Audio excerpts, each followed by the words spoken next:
আমি এখানে যেহেতু কোর্টের এত বড় কথা হলো, আমি দ্রুত একবার কালকে সবার নজর থাকবে কোর্টের যে রায়টার দিকে বা কোর্টের যে প্রসিডিংসের দিকে। নিঃসন্দেহে একটা গুরুত্বপূর্ণ আইনি লড়াই কালকে আমরা সাক্ষী হতে চলেছি। দ্রুত একবার এক ঝলকে দেখব। মুখ্য নির্বাচন কমিশনারের সঙ্গে মুখ্যমন্ত্রীর বৈঠক ঘিরে মঙ্গলবার উত্তপ্ত হয়ে ওঠে দিল্লি। এরই মধ্যে মঙ্গলবার সুপ্রিম কোর্টে ইডি মামলার শুনানি হওয়ার কথা বিচারপতি প্রশান্ত কুমার মিশ্র ও বিচারপতি এনভি আঞ্চারিয়ার বেঞ্চে। মঙ্গলবার দিল্লিতে থাকছেন মুখ্যমন্ত্রীও। এর আগে 15ই জানুয়ারি ইডির মামলায় সুপ্রিম কোর্টে একসঙ্গে ধাক্কা খায় পশ্চিমবঙ্গ সরকার, তৃণমূল ও পুলিশ। বারবার আবেদন সত্ত্বেও কলকাতা হাইকোর্টে মামলা ফেরায়নি সুপ্রিম কোর্ট। পুলিশের দায়ের 4টি এফআইআর এর উপরই স্থগিতাদেশ জারি করে সর্বোচ্চ আদালত। যে দুই জায়গায় ইডি তল্লাশি চালিয়েছিল সেখানেও পার্শ্ববর্তী এলাকার সব সিসি ক্যামেরার ফুটেজ সংরক্ষণের নির্দেশ দেয় সুপ্রিম কোর্ট। সব পক্ষকে নোটিশ জারি করে 2 সপ্তাহের মধ্যে হলফনামা জমা দিতে বলা হয়। সুপ্রিম কোর্টে সলিসিটর জেনারেল তুষার মেহতা বলেন, ইডির কাছে তথ্য ছিল, ঘটনাস্থলে প্রমাণ ও গুরুত্বপূর্ণ জিনিস রয়েছে। তারা স্থানীয় পুলিশকে বিষয়টি জানিয়ে সেখানে যায়। মুখ্যমন্ত্রী ডিজি এবং ডিসিকে সঙ্গে নিয়ে সেখানে আসেন। তারা সেখান থেকে জিনিসপত্রগুলো নিয়ে যান যা চুরির মতো অপরাধে শামিল। তিনি একজন ইডি অফিসারের মোবাইল ফোন সহ সবকিছু নিয়ে যান। রাজ্য পুলিশ এবং মুখ্যমন্ত্রীকে এটা করতে পারেন, একটি দৃষ্টান্ত স্থাপন করা হোক, কর্মকর্তাদের সাসপেন্ড করা হোক। ইডির তরফে additional solicitor general SV Raju বলেন, রাজ্য পুলিশের ডিজি এবং পুলিশ কমিশনারের উপস্থিতিতে মুখ্যমন্ত্রী চুরি করেছেন, তাই সিবিআই তদন্ত জরুরি। মমতা বন্দ্যোপাধ্যায়ের পক্ষে আইনজীবী কপিল সিব্বল বলেন, চেয়ারপারসনের সেখানে যাবার অধিকার ছিল। তিনি ল্যাপটপ ও আইফোন 17 প্রো নিয়ে গেছেন, এটুকু, এর বেশি কিছু নয়। বিচারপতিরা তখন বলেন, প্রত্যেক সংস্থা যাতে স্বতন্ত্রভাবে কাজ করতে পারে সেটা দেখতে হবে। এরপরে 3রা ফেব্রুয়ারি পরবর্তী শুনানির দিন ধার্য করে আদালত। তারা দেশের মানুষ দেখেছেন যে একটি রাজ্যের মুখ্যমন্ত্রী প্রকাশ্যে গিয়ে কেন্দ্রীয় তদন্তকারী সংস্থার কাছ থেকে ফাইল ছিনতাই করছে। দুর্নীতি লুটেরাদের বাঁচানোর জন্য, নিজের দলের কিছু লোককে আড়াল করবার জন্য মুখ্যমন্ত্রী এই কাজ করেছিলেন। এটাই পাবলিক পারসেপশন, এটা পশ্চিমবঙ্গের মানুষ বিশ্বাস করে।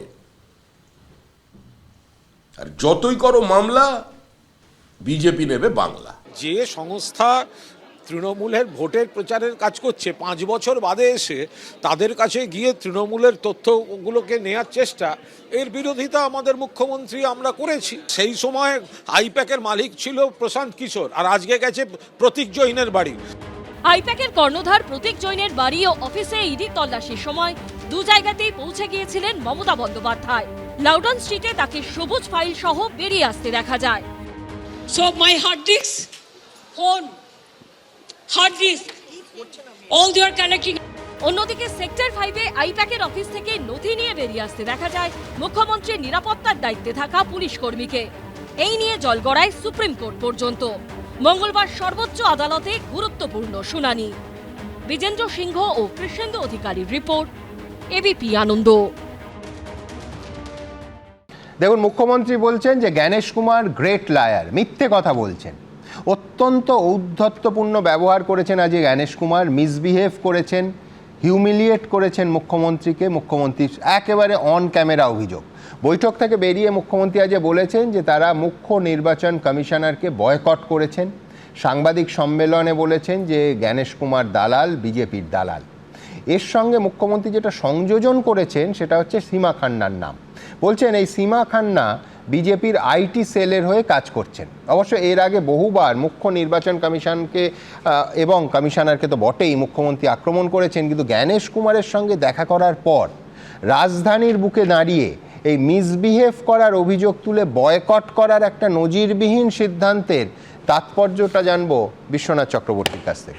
আমি একেবারেই এটাকে অস্বাভাবিক বলছি না। মুখ্যমন্ত্রী মানে রাজনীতির চর্চাকারী হিসাবে 20 বছর ধরে আমি বলতে পারি, মানে বিরোধী নেত্রী হিসাবে মমতা বন্দ্যোপাধ্যায় বা মুখ্যমন্ত্রী হিসাবে মমতা বন্দ্যোপাধ্যায় দিল্লিতে যখনই গেছেন কোনো বড় বৈঠকের পরে তিনি সাংবাদিকদের কার্যত সেখানে কিন্তু তিনি ক্ষোভ বিক্ষোভ দেখিয়েছেন। যখন প্রণব মুখার্জি অর্থমন্ত্রী ছিল তার সাথে দেখা করে তিনি বলেছেন যে মনিটরিয়াম চেয়েছিলাম, উনি আমার সাথে খারাপ ব্যবহার করেছেন, উনি ঠিক মতন দায়িত্ব নিতে চাননি। যখন প্রধানমন্ত্রীর সাথে দাবি দাবা নিয়ে গেছেন তারপরে এসে সাংবাদিক সম্মেলনে তিনি ক্ষোভ বিক্ষোভ দেখিয়েছেন। যখন রাষ্ট্রপতি প্রার্থী চয়নের জন্য গিয়েছিলেন, কয়েকদিন ছিলেন সেখানেও তিনি সহমত না হয়ে তিনি ক্ষোভ বিক্ষোভ দেখিয়েছেন। রাজ্য স্তরে যদি আপনি আসেন, কেশরীনা ত্রিপাঠী রাজভবনে বৈঠকে গিয়েছিলেন, এসে তিনি বললেন যে কেশরীনা ত্রিপাঠী ওনাকে শাসিয়েছে, খুবই মানে খারাপ ব্যবহার করেছে। ফলে মমতা বন্দ্যোপাধ্যায়ের এই রাজনীতিটা খুব পরিচিত রাজনীতি, যে কিভাবে ফোকাসে থাকতে হয় তিনি করেছেন। দেখুন সুমনদা, আমি আপনাকে পরিষ্কার বলতে চাই যে আমরা যারা আপনার দর্শক আছে তারা কিন্তু প্রথম থেকেই ভাবছিল যে একটা বিশুদ্ধ ভোটার তালিকা তৈরি হবে, কিন্তু আজকে যে সিচুয়েশন তৈরি হয়েছে, আজকে কিন্তু বলতে আপনাকে বাধ্য হচ্ছি যে যখন ফাইনাল ভোটার তালিকা সংশোধন বেরোবে, আমার আশঙ্কা যে বহু সংখ্যক লোকের নাম বাদ যাবে, বহু মৃত ভোটার থেকে যাবে, বহু 2 বা 3 নামের ভোটার থেকে যাবে, বহু বেনামি ভোটার থেকে যাবে, অন্য রাজ্যে থাকা লোকের নামও এই ভোটার তালিকায় থাকা যাবে। অর্থাৎ বিশুদ্ধ ভোটার তালিকা পশ্চিমবাংলায় হলো না, এটাই আমার আশঙ্কা। এবং এটার জন্য কিন্তু আমি আপনাকে বলছি, রাজনৈতিক দলগুলো প্রথম থেকে যে অবস্থান নিয়েছিল তার সেটা দায়ী। ইলেকশন কমিশন যেমন তার অপদার্থতার আছে, পশ্চিমবাংলার মতো রাজ্যকে, একটা পলিটিক্যাল সেন্সিটিভ রাজ্যকে এসআইআর করতে গেলে যে পরিকল্পনা দরকার ছিল, ম্যান পাওয়ার দরকার ছিল, অবজারভার নিয়োগ শুরুর থেকে দরকার ছিল, সেগুলো তারা যেমন নিশ্চিত করতে পারেনি, ঠিক একইভাবে আপনাকে বলি মমতা বন্দ্যোপাধ্যায় চাইনি একটিও সংখ্যালঘু মুসলিমদের নাম বাদ যাক, সে অবৈধভাবে অনুপ্রবেশকারী হলেও বাদ যাক, এটা উনি চাননি। যেমন করে যখন তিনি বিরোধী ছিলেন তখন যেটা চেয়েছিলেন, আজকে কিন্তু শাসক হয়ে তিনি তাদের রক্ষা করতে যে কোনো মূল্যে চাইছেন। আবার 2 বা ততোধিক নাম বাদ যাক, এটাও তিনি চাননি। আবার মৃত ভোটারদের, কারণ উনি যখন বলেন যে আমাদের 57 লক্ষ নাম বাদ গেছে, আরে তার মধ্যে তো 24 লক্ষ তো মৃত ভোটার, মানে মৃত ভোটারের নামও কি তাহলে বাদ যাবে না? আর একইভাবে যারা অবৈধভাবে আছেন এবং অন্য রাজ্যে স্থায়ীভাবে চলে গেছেন, তাদের নাম বাদ যাওয়ার উদ্যোগ কিভাবে হয়েছে সেটা আমরা দেখেছি। 6800 বুথে একজনও মৃতর নাম বাদ যায়নি শুরুতে। এটা কিভাবে হয়েছে? মানে এলাকার পর এলাকা দখল করে, ব্লক অফিসগুলো দখল করে আইপ্যাকের সাহায্য নিয়ে কিভাবে তৃণমূল কংগ্রেস নাম উঠিয়েছে। এবং আজকে শুনানিতে যে অভিযোগটা সিরিয়াস লেভেলে এসছে আপনাকে বলতে চাই, সেটা হলো যে প্রচুর নাম কিন্তু সচেতনভাবে কিন্তু শুনানির জন্য পাঠিয়ে দেওয়া হয়েছে, যাতে ক্ষোভ বিক্ষোভ তৈরি হয় এবং তৃণমূল কংগ্রেস সেটা নিয়ে রাজনীতি করে 2026-এর নির্বাচনে জয়ী হয়। আবার একই সাথে আপনাকে এই প্রশ্নটাও রাখতে চাই যে মানে শুভেন্দু অধিকারী সমেত একাধিক বিজেপি নেতা যখন 1 কোটি 1.5 কোটি মুসলিম রোহিঙ্গার নাম বাদ যাবে, এটার মধ্যে দিয়ে কি তারা আতঙ্ক তৈরি করেননি? ফলে আমাদের না তৃণমূল কংগ্রেস বিশুদ্ধ ভোটার তালিকা করতে চেয়েছে, না আমি বলছি যে শুভেন্দু অধিকারী বা মানে বিজেপি নেতৃত্ব একটা বিশুদ্ধ ভোটার তালিকা তৈরি করতে চাইছে। সুমনদা, আপনি বলছিলেন যে 22 জন পুলিশ অফিসার, পুলিশকে অর্থাৎ এই ব্যারাকপুর থেকে উড়িয়ে নিয়ে যাওয়া হচ্ছে, 2 কোটি টাকা মতন বিমান ফেয়ার লাগবে।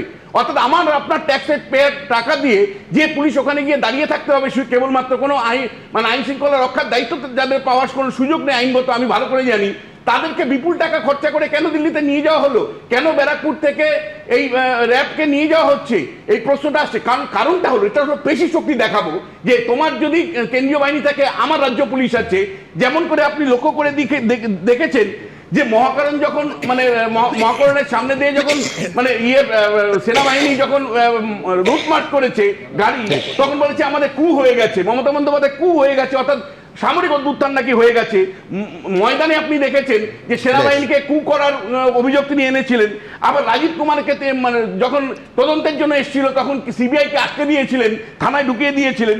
ইডি সম্প্রতিক আপনি দেখেছেন ইডি অফিসারদের কিভাবে মানে তাদের তদন্তের সময় তিনি সরাসরি রাজ্য পুলিশ নিয়ে চলে গেছিলেন। ফলে আমি আপনাকে খুব পরিষ্কার করে বলতে পারি যে আজকে যে পুলিশ নিয়ে যাওয়া হয়েছে ওটা শো অফ স্ট্রেংথ, যে তোমার যদি দিল্লি পুলিশ হয়, আমারও রাজ্য র্যাব আছে, আপনি বলছেন পেশি প্রদর্শন, একেবারে পেশি প্রদর্শন। কারণটা কি? এই নির্বাচনটা আপনি কে বলছেন একটা বিশুদ্ধ ভোটার তালিকা আপনি আমি সবাই চাইলেও হলো না। কেবলমাত্র রাজনৈতিক দলগুলো চাইনি একটা গণতান্ত্রিক উপায়ে বিশুদ্ধ ভোটার তালিকা তৈরি হোক। তারা কেউ নিজের প্রশাসনকে ব্যবহার করেছে ভুয়ো তালিকা তৈরি করার জন্য এবং মানুষকে হয়রানির জন্য।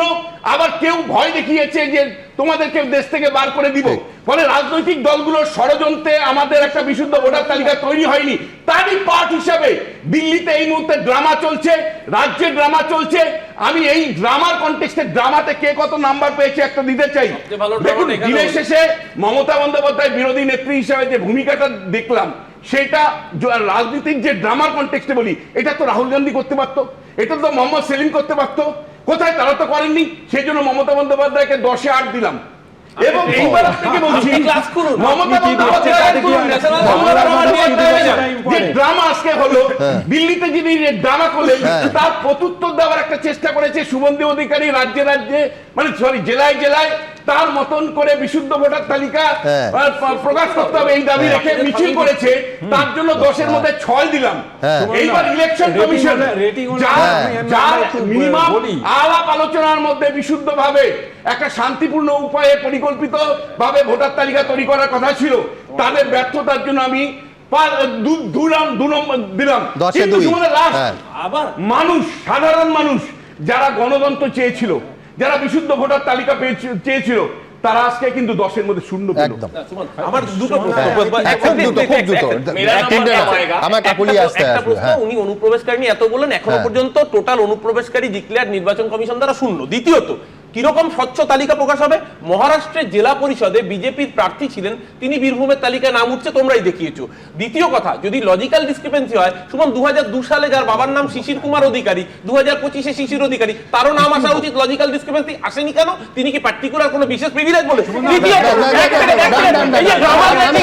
বিশ্বনাথ দা যে আমার বক্তব্য হচ্ছে, তাহলে এই একটু আগে এই অরূপে বললেন যে দেবজিৎদার মায়ের কথা, দেবজিৎদার মা গেছেন, দেবজিৎদার মা গিয়ে বলেছেন হ্যাঁ এটা একটা গণতান্ত্রিক প্রক্রিয়া। যদি একদম বলেছেন, আরে বাইরে আমি নিজে ফোন করেছি, দেবজিৎদার সঙ্গে আমি কথা বলেছি।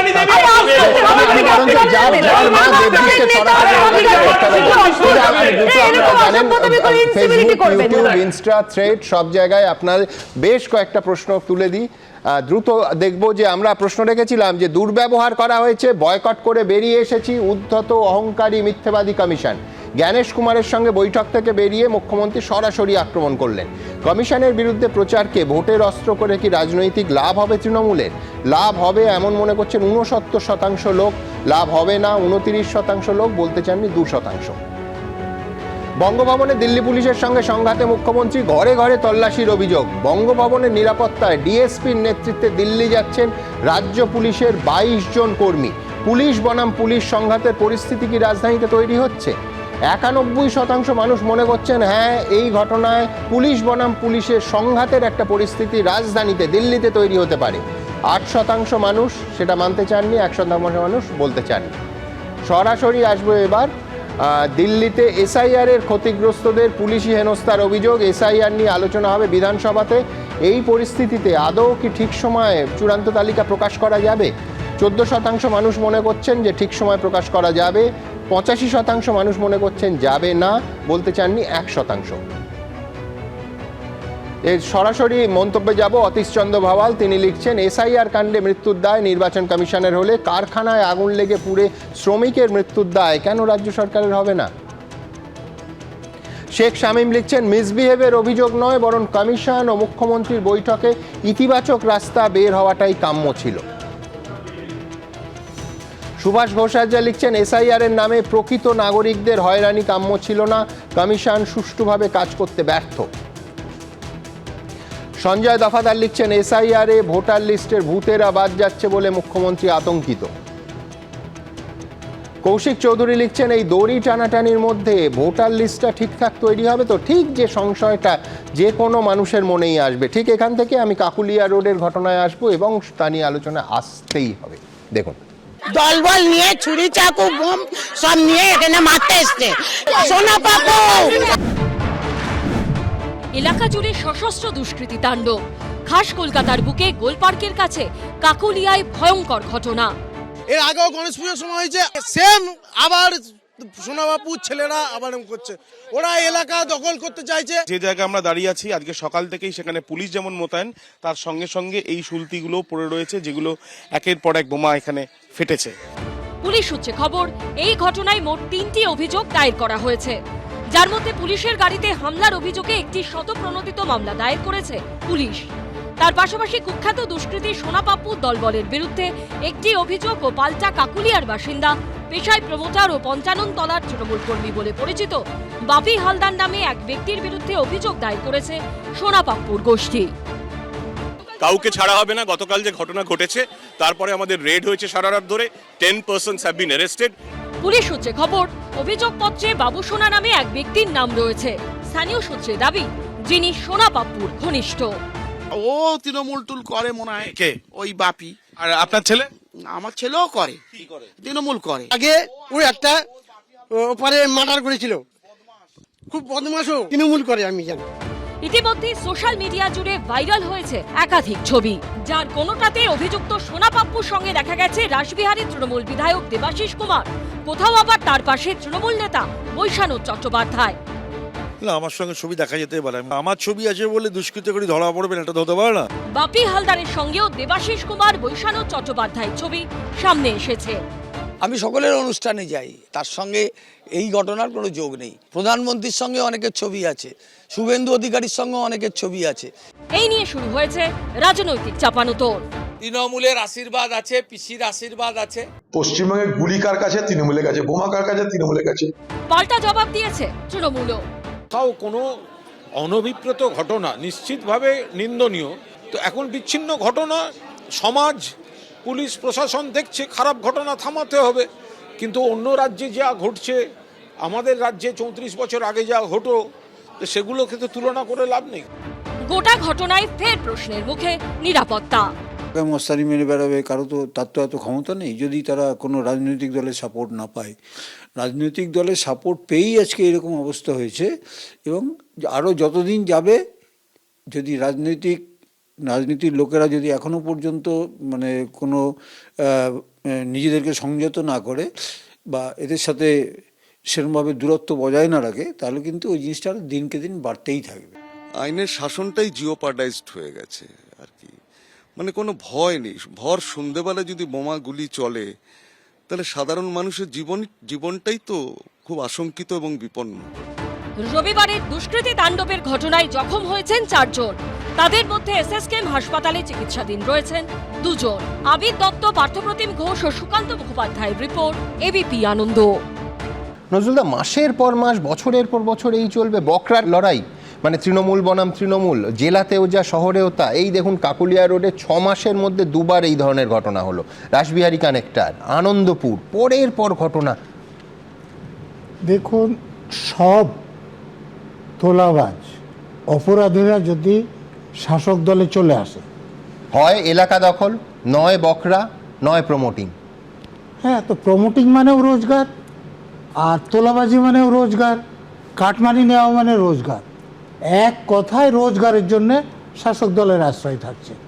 তো কিন্তু রোজগারের পরিমাণ যে প্রমোটিং হবে সেটা তো সীমাবদ্ধ, বা কারোর কাছ থেকে আপনি কাটমানি নেবেন সেটা তো সীমাবদ্ধ, ধমকে চমকে টাকা নেবেন সেটাও তো সীমাবদ্ধ। তাহলে একটা নির্দিষ্ট এলাকায় অন্য যেজন টাকা তুলছে তাকে সেখান থেকে উৎখাত করতে হবে। আপনি আজকের কথা বলছেন, কিছুদিন আগে খেয়াল করুন তো, সুশান্ত ঘোষ কাউন্সিলর, একদম, ওই জন্য তো আনন্দপুরের কথা বললাম না, তাকে গুলি করতে গেলেন, গুলিটা যে কোনো কারণে হোক বেরোলো না, উনি বেঁচে গেলেন। কিন্তু যিনি গুলি করতে পাঠিয়েছেন বলে তারা কতদিন বিবৃতি দিলেন, এবং তার সঙ্গে শাসক দলের নেতার যোগ আপনারা দেখিয়েছেন। এই যে আজকে দুটো গ্যাংয়ের মধ্যে লড়াই দেখছেন, 2 পক্ষই শাসক দলের লোকদের সঙ্গে যোগাযোগ আপনারা দেখাচ্ছেন। তো অরূপ, আমি বলছি দূরবীন দিয়েও বিরোধী খুঁজে পাওয়া যাচ্ছে না। 2 দলই ঘোষিত, শুধু ছবি দেখতে হবে না, ছবি তো অনেক মিথ্যে কথা বলে।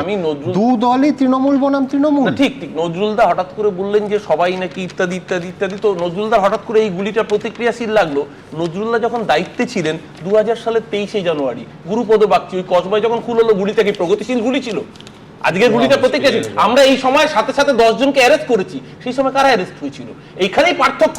আজকে যখন গুরুপদ বাবু শ্রী মণিদীপা অভিযোগ করেছিলেন 6 মাস আগে যদি এই কাকুলিয়াতে ঘটনাটা ঘটতো, তাহলে কি গ্রেফতার হয়নি? তার মানে তো দুষ্কৃতীরা বাইরে ঘুরছে। পার্থক্যটা এখানেই যে এখানে অপরাধ করলে গ্রেফতার হবে, সে রং না দেখে, কে কোন দল না দেখে। যখন আমি বলছি সমস্যাটাও এইখানে, উনি একটু আগে পুলিশকে মানে কার্যত চোর বললেন। উনি প্রথম বক্তব্যের সময় উনি নিজেও তো পুলিশ কর্তা ছিলেন, উনি নিজে পুলিশ কর্তা ছিলেন, পুলিশকে চোর বললেন কার্যত।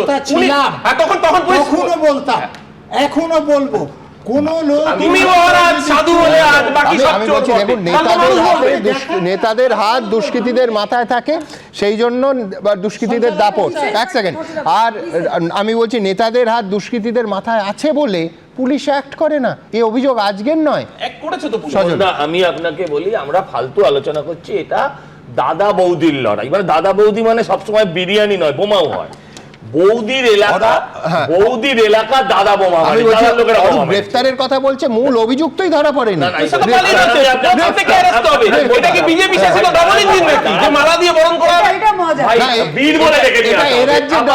তার কারণ দুপক্ষই তৃণমূল। আমি আপনাকে বলছি যে দেখুন, যারা ধরা পড়েছে এটাকে বলে অ্যাডমিনিস্ট্রেটিভ অ্যারেস্ট। রিক্সাওয়ালা, ঠেলাওয়ালা যাকে হাতের সামনে পেয়েছে ধরে ঢুকিয়ে দিয়েছে। আমি বলছি এফআইআর নেম নোটোরিয়াস কতজনকে অ্যারেস্ট করা হয়েছে, দেখবেন কাউকে অ্যারেস্ট কে বলেছে? আমি মধ্যে দ্বিতীয়বার খুব দুটো বিষয়টা হচ্ছে, দুটো জিনিস এখানে আছে। একটা তো সজলদা বলেই দিলেন, আমার বক্তব্য হচ্ছে এই সোনা পাপ্পু নিয়মিত এই অঞ্চলে গন্ডগোল চালায়। আচ্ছা, আপনি বলছেন দুপক্ষের লড়াই, গুলশান কলোনি কয়েকদিন আগে মনে আছে, একেবারে তৃণমূল বনাম তৃণমূল।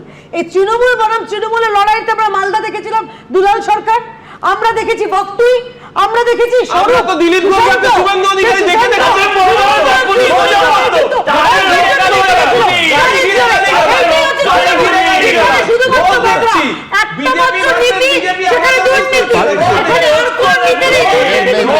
প্রথম কথা হচ্ছে এখানে এই যে এত চিৎকার চেঁচামেচি হচ্ছে, অরূপ যেটা বললো আমি একই কথা বলতে চাই, সেটা হচ্ছে তৃণমূল কংগ্রেস এখানে প্রশাসনে আছে, অন্তত অ্যারেস্ট হয়েছে যতবার যা কথা।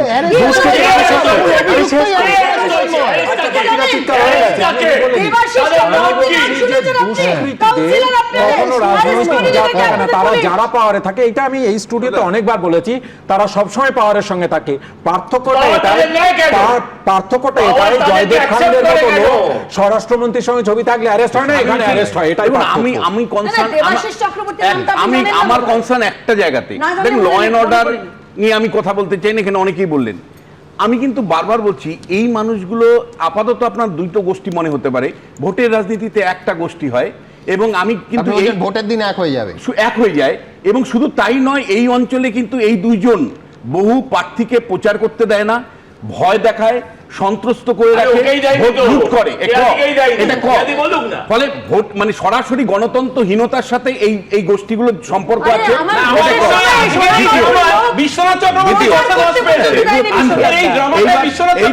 এইবার দ্বিতীয় যে বিষয়টা, একটা খুব সিরিয়াস আমি মানে অবজারভেশন রাখছি, এটা ওর থেকে জানবেন।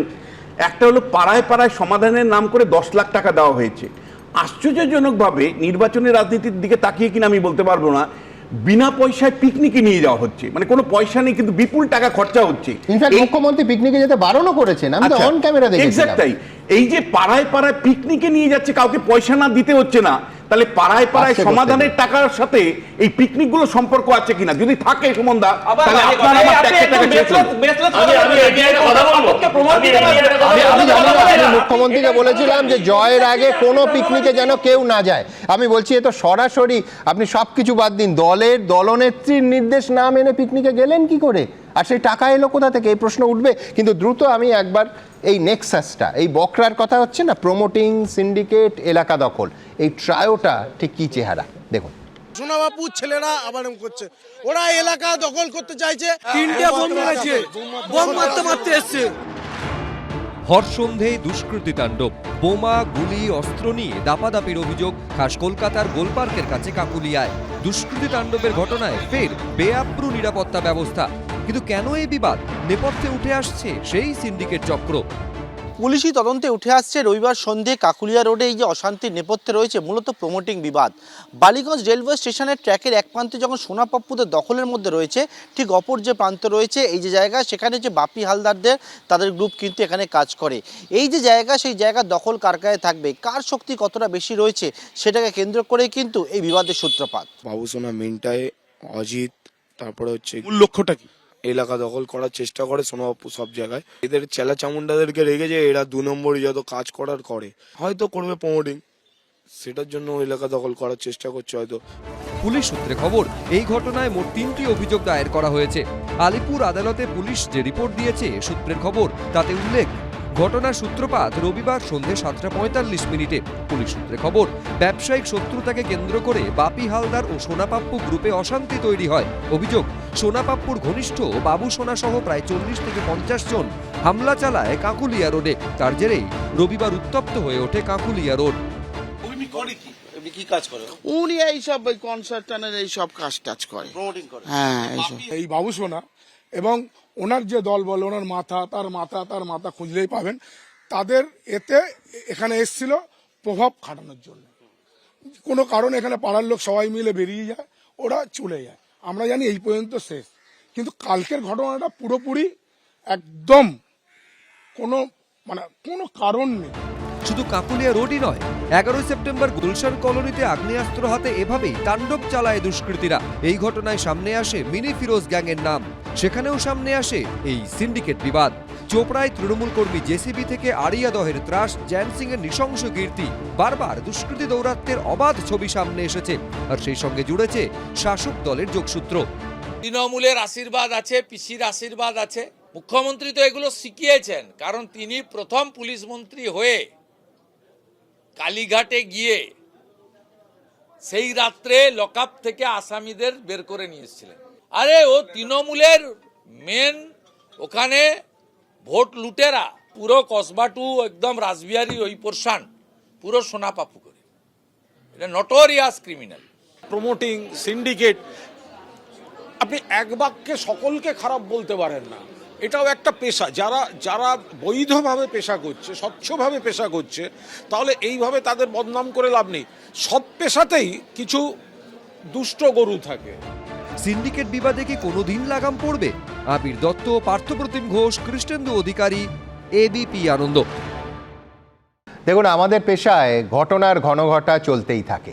খবর করতে গিয়ে কখনো কখনো আক্রান্ত হতে হয়, যেমন কদিন আগেই বেলডাঙায় মার খেতে হলো আমার সতীর্থদের। পরিস্থিতি বদলে যেতে পারে, কিন্তু যেটা বদলায় না সেটা হলো গত 2 দশক ধরে আমাদের ওপর আপনাদের ভরসা।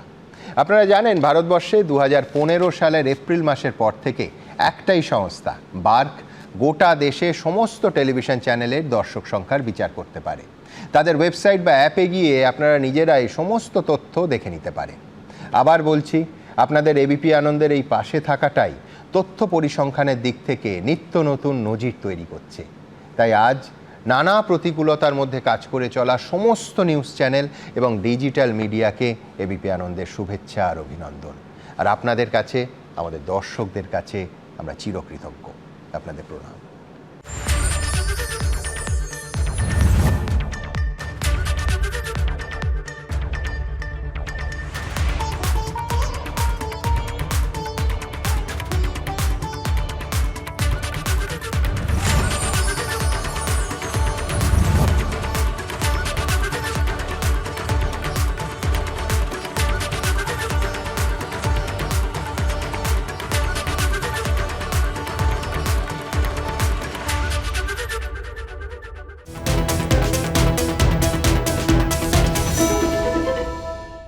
এবিপি আনন্দ, এগিয়ে থাকে, এগিয়ে রাখে।